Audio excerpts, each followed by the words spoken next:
ایک سال پہلے میری زندگی بہت زیادہ مشکلات کا شکار تھی، روزی رزق میں کمی تھی اور بہت کچھ ایسا تھا جو زندگی میں مجھے حاصل کرنا تھا لیکن میں نہیں کر پا رہی تھی۔ گھر کے حالات درست نہیں ہو رہے تھے اور حالات درست کرنے کے لیے کوئی راستہ دکھائی نہیں دے رہا تھا، کوئی سبب نہیں بن رہا تھا۔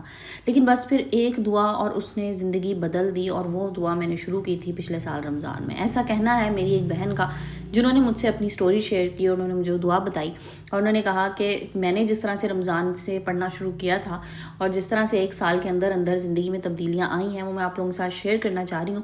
آپ اپنے ویورز کے ساتھ شیئر کیجئے سو دیٹ کسی اور کو بھی اس سے فائدہ ہو سکے۔ تو آج کی ویڈیو میں آپ لوگوں کے ساتھ ان کی سٹوری شیئر کروں گی، دعا شیئر کروں گی، دعا کو پڑھنے کا طریقہ کار جو انہوں نے اختیار کیا وہ شیئر کروں گی۔ ہوپ فلی آپ لوگوں کے لیے بھی یہ دعا اتنی ہی پر اثر ثابت ہوگی جیسے ان بہن کے لیے ان کے۔ بہرحال ایک چیز برحق ہے، اور یہ ہے کہ اللہ تعالیٰ کے کلام میں جتنی برکت، جتنا اثر ہے وہ دنیا کی کسی چیز میں نہیں ہے۔ سو ان برکتوں کو سمیٹیے، برکتیں سمیٹنے کا مہینہ آ رہا ہے انشاءاللہ۔ اللہ تعالیٰ مجھ سمیت آپ سب کے روزے، ہماری عبادتیں سب کچھ قبول فرمائے اور ہماری دعاؤں میں اثر دے۔ السلام علیکم and welcome back to my YouTube channel. I hope کہ آپ سب خیریت سے ہوں گے۔ الحمدللہ میں بھی بالکل ٹھیک ہوں، اور الحمدللہ ہم رمضان کی طرف بڑھ چکے ہیں۔ بس انشاءاللہ رمضان جو ہے نا وہ کل سٹارٹ ہو جائے گا، اور جو لوگ میری ویڈیو واچ کر رہے ہیں، پہلی دفعہ واچ کر رہے ہیں، تو پلیز چینل کو سبسکرائب کر دیجیے گا۔ ویڈیو پسند آئے تو لائک اینڈ شیئر بھی کیجیے گا۔ اچھا جناب، یہاں پر بات کرتے ہیں جو جیسے میں نے آپ کو سٹارٹ میں بتایا کہ مجھے ایک سسٹر کا کمنٹ آیا تھا، اس کے بعد انہوں نے مجھے ڈی ایم کر کے اپنی سٹوری شیئر کی، اور وہ آپ لوگوں کے ساتھ شیئر کرتی ہوں۔ تو یہ سسٹر کا کہنا یہ ہے کہ میرے گھر کے حالات بہت خراب تھے، اور مالی حالات آپ کو پتہ ہے جب انسان کے خراب ہونا تو پھر اس کے ساتھ صرف مالی حالات نہیں انسان کے خراب ہوتے، اس کے رشتے بھی خراب ہو جاتے ہیں، کیونکہ یہ دنیا جو ہے نا بڑی مطلب کی ہے اور پیسے کی دنیا ہے، اور یہ حقیقت ہے، بہت تلخ حقیقت ہے یہ، لیکن بہرحال ایسا ہی ہے۔ تو کہنے لگی رشتے ناتے سب کچھ خراب ہو چکے تھے کیونکہ مالی حالات میرے بہت خراب تھے۔ حالانکہ کہتی ہیں میں اور میرے ہسبینڈ بہت کوشش کر رہے تھے کسی طرح ہم برے وقت سے نکل سکیں، برے حالات سے، اور ظاہر ہے بچوں کا ساتھ ہوتا ہے تو پھر انسان کو قدم قدم پہ پیسے کی ضرورت ہوتی ہے۔ تو کہنے لگی بزنس تھا میرے ہسبینڈ کا، بزنس میں لاس ہوا، اور لاس بھی کیا ہوا، ان کے ساتھ پارٹنر تھا، اس نے فراڈ کیا اور ان کو وہ فراڈ بیئر کرنا پڑا، اور کہنے لگی کہ بس ذہنی طور پہ بھی ہم لوگ بہت زیادہ تھک چکے تھے اور ذہنی مسائل بھی سٹارٹ ہو گئے تھے۔ تو کہنے لگی ایسی صورتحال میں نا میرے ہسبینڈ جو ہے نا وہ اکثر بالکل اتنے بے بس ہو جاتے تھے کہ وہ کہتے تھے کہ بس میں کچھ نہیں کر سکتا، کہتی بس مجھے ایسا لگتا تھا کہ خدا نہ خواستہ ان کا ڈپریشن جو ہے نا یہ خودکشی کی طرف نہ چلا جائے، کیونکہ کہتی ہیں حالات اتنے برے تھے، اور اس میں انسان کے پاس جب انسان کو کچھ سمجھ نہیں آ رہا ہوتا، واقعی ایسا ہی جب انسان کو کچھ سمجھ نہیں آ رہا ہوتا نا تو اس کو لگتا ہے میری زندگی بالکل بیکار ہے۔ تو کہنے لگی ہسبینڈ جو ہے نا انتہائی پریشانی کے عالم میں تھے۔ اچھا، اس کے بعد وہ کہتی ہیں ظاہر رمضان سٹارٹ ہونے والا تھا، اور مجھے یہ بھی پریشانی تھی کہ رمضان بھی شروع ہونے والا ہے، اور رمضان میں آپ کو پتہ ہے ہر گھر میں ہر انسان اپنی حیثیت، اپنی اوقات کے مطابق میں کیا الفاظ استعمال کروں، پوری کوشش کرتا ہے کہ وہ اس کا دسترخوان کچھ نہ کچھ ضرور سجا ہو، یا عید آنے والی ہے تو چلیں اپنے نہیں تو کم از کم بچوں کے نئے کپڑے ضرور بن سکیں۔ تو کہنے لگیں گے اس طرح سے نا میں بڑی پریشان تھی، اور رمضان شروع ہو گیا۔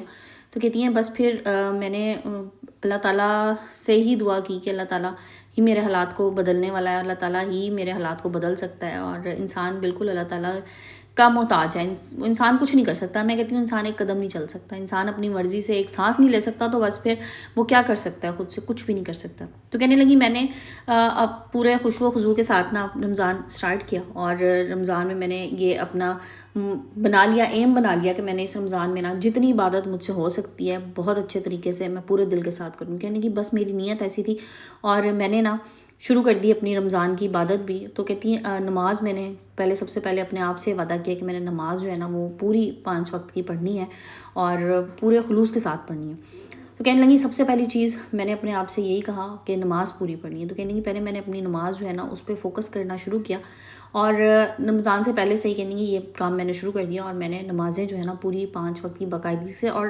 ٹائم پہ پڑھنا شروع کی۔ اچھا، ہم لوگ نا ایک غلطی یہ بھی کرتے ہیں کہ ہم سمجھتے ہیں کہ چلیں کوئی بات نہیں، دیر سویر ہو رہی ہے، خیر ہے ابھی ٹائم ہے، ابھی 5 منٹ اور گزار لوں، 10 منٹ اور گزار لوں۔ نہیں، یہ نہیں، ٹائم سے پڑھ لیں۔ دیکھیں نماز کی پریورٹی آپ کی لسٹ میں نا سب سے اوپر ہونی چاہیے۔ یہ نہیں کہ پہلے میں گھر کا کام کر لوں، میرا کام ختم ہوگا اس کے بعد میں نماز پڑھنا شروع، کام چھوڑ دیں، کام چھوڑ کے بیچ میں اپنے نماز کے لیے بریک لے لیں۔ اور میں کہتی ہوں اس بریک میں نا آپ ریفریش ہو جاتے ہیں، آپ کام کر کر کے تھک چکے ہوتے ہیں، نماز نا آپ کو فریش کر دیتی ہے وہاں پہ۔ اچھا، تو خیر کہنے لگیں کہ پھر میں نے جو ہے نا پہلے تو نماز میری ریگولر ہو گئی، اس کے بعد کہنے لگی ایک ویڈیو میری نظروں سے گزری جس میں دعا بتائی گئی کہ رزق میں خاص طور پہ اگر آپ اضافہ چاہتے ہیں اور آپ چاہتے ہیں کہ آپ کا رزق بہت بڑھ جائے تو آپ یہ دعا پڑھیے. کہنے لگی ایک چیز یہ. سیکنڈلی میں نے اپنے آپ سے عہد کر لیا کہ میرے پاس جتنا رزق آئے گا اس میں سے میں 2% اللہ کے نام پہ نکال دوں گی. جتنا بھی آئے, 1000 آئے, 10,000 آئے, 1 لاکھ آئے, 10 لاکھ آئے, 2% میں نے نکالنا ہی نکالنا ہے. اچھا کہنے لگی یہ میری نیت تھی. اس کے بعد کہتی میں نے شروع کر دیا. اب پڑھا انہوں نے کیا, دعا بڑی پیاری ہے, میں آلریڈی بھی اس کے حوالے سے ویڈیو بنا چکی ہوں, لیکن انہوں نے مجھے کہا تو میں نے یہ ویڈیو آج دوبارہ سے آپ سمجھ لیں ریکریٹ کی اسی دعا کے حوالے سے. دعا ہے ربی انی لما انزلتا الیہ من خیر فقیر, حضرت موسیٰ علیہ السلام کی دعا. تو کہنے لگی اب میں نے یہ دعا شروع کی. اب پڑھی میں نے کس طرح, کتنی تعداد میں, یہ آپ کو بتاتی ہوں. ہر نماز کے بعد, ٹھیک ہے, آپ یہ غور سے سنیے گا کیونکہ یہ پوائنٹ نا غور طلب ہوتا ہے. پھر آپ لوگ چیز اسکپ کر جاتے ہیں اور پھر کمنٹ سیکشن میں بار بار آ کے وہی چیز پوچھی جا رہی ہوتی ہے.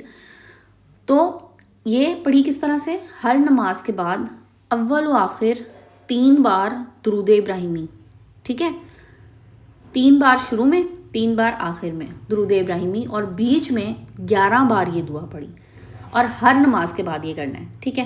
اب یہ والا کویسچن پلیز پھر بار بار مجھ سے آ کے کرتے ہیں کہ جی درود شریف پڑھنا لازمی ہے. درود شریف پڑھنا ہے تو دیکھیں میری بہنوں 3 بار درود شریف پڑھنے میں نا کوئی زیادہ ٹائم نہیں آپ کا لگے گا, اور جب آپ کسی چیز کی لگن ہوتی ہے نا آپ میں, تو پھر یہ چیزیں تو بہت بہت مختصر سی ہیں, بڑے آرام سے آپ پڑھ سکتی ہیں. اور 3 بار درود شریف کوئی زیادہ نہیں ہے, 3 بار پہلے پڑھیں, 3 بار بعد میں پڑھیں. اچھا پھر ایک اور کویسچن آئے گا, مجھے پتا ہے, اور وہ کویسچن مجھے آتا ہے ہمیشہ کہ جی پورے دن میں ایک دفعہ ہی 3 دفعہ درود شریف صبح کو پڑھ لیں فجر کے بعد, اور آخری دفعہ 3 دفعہ عشاء کے بعد پڑھ لیں. نہیں, ایسا نہیں ہے. ہر نماز کے بعد 3 بار درود شریف پڑھنا ہے, 11 بار بیچ میں دعا پڑھنی ہے, 3 بار دعا پڑھنے کے بعد پھر دوبارہ درود شریف پڑھنا ہے. اس طرح سے آپ نے ہر نماز کے بعد پڑھنا ہے. اچھا یہ میں نے آپ کو پورا طریقہ اس طرح سے بتایا جس طرح سے انہوں نے بتایا تھا, ٹھیک ہے. اچھا وہ کہنے لگی میں نے پڑھنا شروع کر دیا.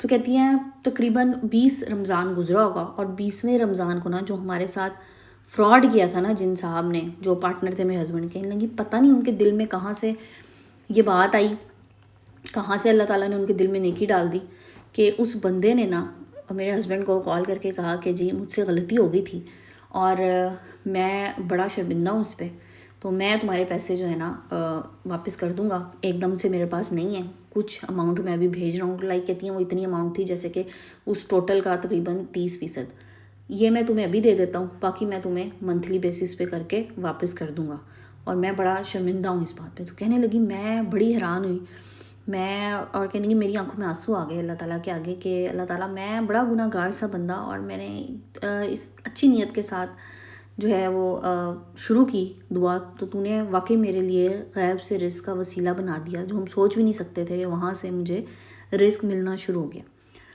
تو کہتی ہیں یہ چیز تھی, اور کہتی ہیں بس میں اتنی بعض دفعہ ہوتا ہے نا کہ جب ہمیں کوئی چیز ہم کسی کوشش کر رہے ہوتے ہیں کسی چیز کی ہمیں مل جانا, تو پھر ہم بڑا شرمندہ ہوتے ہیں اللہ تعالیٰ کے آگے کہ اللہ تعالیٰ میں گناہ گار سا بندہ, اور میری اتنی اوقات ہی نہیں تھی, اور تو نے مجھے اتنا نواز دیا. تو بے شک اللہ تعالیٰ کے کلام میں بہت برکت ہے. اور جیسے ایک بات میں اکثر ویڈیوز میں کہتی ہوں کہ چھوٹی سے چھوٹی چیز بھی آپ کو چاہیے نا, آپ اللہ سے سب سے پہلے رجوع کریں. ہم لوگ غلطی کہاں کرتے ہیں, ہم لوگ پہلے نا لوگوں سے کہنا شروع ہو جاتے ہیں, ہم لوگوں سے توقعات رکھنے لگ جاتے ہیں.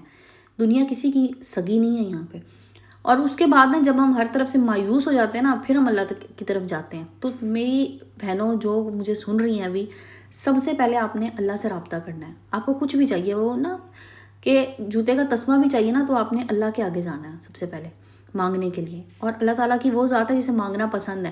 دنیا میں نا آپ لوگوں سے ایک سے دوسری دفعہ تیسری دفعہ مانگیں گے نا کچھ, تو وہ کہیں گے اس کو تو عادت ہو گئی ہے مانگنے کی, اس نے تو عادت ہی بنا لی ہے, یہ تو ہر دفعہ اس کا تو ہاتھ ہی ہمیشہ پھیلا ہوا رہتا ہے. اللہ تعالیٰ کو پسند ہے کہ اس کا بندہ اللہ تعالیٰ سے مانگے, تو اس لیے اللہ تعالیٰ سے مانگیں. وہ کبھی بھی آپ کو مایوس نہیں لٹائے گا آپ کو. اور سب سے اچھی بات یہ, ایک تو اللہ تعالیٰ آپ کو مایوس نہیں لٹائے گا, دوسرا وہ آپ کو بہترین وقت پہ بہترین چیز عطا کرے گا. جب اس کو پتہ ہوگا کہ یہ چیز اب آپ کے لیے سوٹیبل ہے, تب آپ کو دی جائے گی. بعض دفعہ ہوتا ہے کچھ چیزیں ہم نا بڑی جلدی میں مانگ رہے ہوتے ہیں, ہم کہہ رہے ہوتے ہیں بس ہمیں آج اور ابھی مل جائے, ابھی ہمیں یہ چیز حاصل ہو جائے, لیکن وہ چیز ہمارے لیے اچھی ہوتی ہی نہیں ہے. وہ چیز ہمیں بعد میں پتہ لگتا ہے کہ ابھی اس وقت پہ مجھے اس کا مل جانا تو کوئی میرے لیے فائدہ مند تھا ہی نہیں. تو اس لیے اللہ تعالیٰ سے ہمیشہ جب بھی مانگیں, اللہ تعالیٰ سے خیر کے ساتھ وہ چیز مانگیں جو بھی آپ مانگ رہے ہیں, اور جائز طریقے سے مانگیں, جو آپ کی جائز خواہشات ہیں وہ مانگیں اللہ تعالیٰ سے. اور ساتھ اللہ تعالیٰ سے کہیں کہ مجھے بہترین عطا کرے، جو میرے حق میں بہتر ہے مجھے وہ عطا کرے. تو پھر دیکھیں کیسے آپ کی دعائیں قبول ہوتی ہیں. اور استغفار آپ لوگوں نے نہیں چھوڑنا. میں بہت خوش ہوں، بہت خوش ہوں. مجھے اتنے پیارے کمنٹس آتے ہیں استغفار کے لیے، اتنے پیارے کمنٹس آتے ہیں. اور بس آپ لوگوں نے جناب اس رمضان میں نا، جن لوگوں نے اب تک سٹارٹ کر دیا بہت اچھی پیاری بات ہے، اور جنہوں نے ابھی تک شروع نہیں کیا وہ اس رمضان میں لازمی شروع کر دیں. استغفار بھی شروع کریں، اور جو اذکار میں آلریڈی بتا چکی ہوں وہ شروع کریں. ابھی میں نے ریسنٹلی اسی ویک میں ایک ویڈیو ڈالی ہے رمضان کے 7 دنوں کے 7 اذکار. بہت پیارے اذکار ہیں. اس ویڈیو کو ضرور واچ کیجیے گا اور وہ جا کے دیکھیے گا. ویڈیو کا لنک میں اس ویڈیو کے ڈسکرپشن میں لگا دیتی ہوں، اور وہاں سے جا کے بھی آپ ویڈیو پہ جا سکتے ہیں، تو اس کو واچ کیجیے گا. تو جناب زندگی میں اگر کچھ حاصل کرنا ہے نا، تو سب سے پہلے آپ نے اللہ تعالیٰ سے دعا کرنی ہے. اور دوسری چیز، دعاؤں میں اثر اس وقت ہوتا ہے جب آپ کی نیت صاف ہوتی ہے. اپنی نیتیں صاف کر لیجئے، نیت صاف کر لیں، اپنے دل صاف کر لیں، دلوں سے بدگمانیاں نکال دیں، بغض نکال دیں، حسد نکال دیں، کینہ نکال دیں، حقوق العباد ادا کیجئے. تو یہ سب چیزیں وہ ہیں جو آپ کی دعاؤں میں اثر لے کے آئیں گی، آپ کی دعاؤں میں قبولیت لے کے آئیں گی. اور انشاءاللہ وہ کہتے ہیں نا بیڑے پار لگا دیتا ہے پھر اللہ تعالیٰ، اور عرشوں کے رنگ لگاتا ہے. تو جناب عرشوں کے رنگ لگیں گے. اور میری دعا ہے کہ جو لوگ میری ویڈیو دیکھ رہے ہیں اللہ تعالیٰ سب کی جائز دلی خواہشات کو قبول کرے. اللہ تعالیٰ میری جو دل میں میری بھی خواہشات ہیں، جو میرے دل میں دعائیں اللہ تعالیٰ وہ بھی قبول کرے. آمین یا رب العالمین. تو جناب یہ تھی میری آج کی ویڈیو. ہوپ فلی آپ لوگوں کو پسند آئی ہوگی. ویڈیو پسند آئی تو لائک اینڈ شیئر کر دیجیے گا. تو آج کی ویڈیو کو اینڈ کرتے ہیں. انشاءاللہ کل پھر دوبارہ سے آئیں گے ایک نئے ٹاپک، نئے ویڈیو کے ساتھ. جب تک کے لیے اپنا خیال رکھیے گا، مجھے دعاؤں میں یاد رکھیں. جزاک اللہ. ٹیک کیئر اینڈ اللہ حافظ.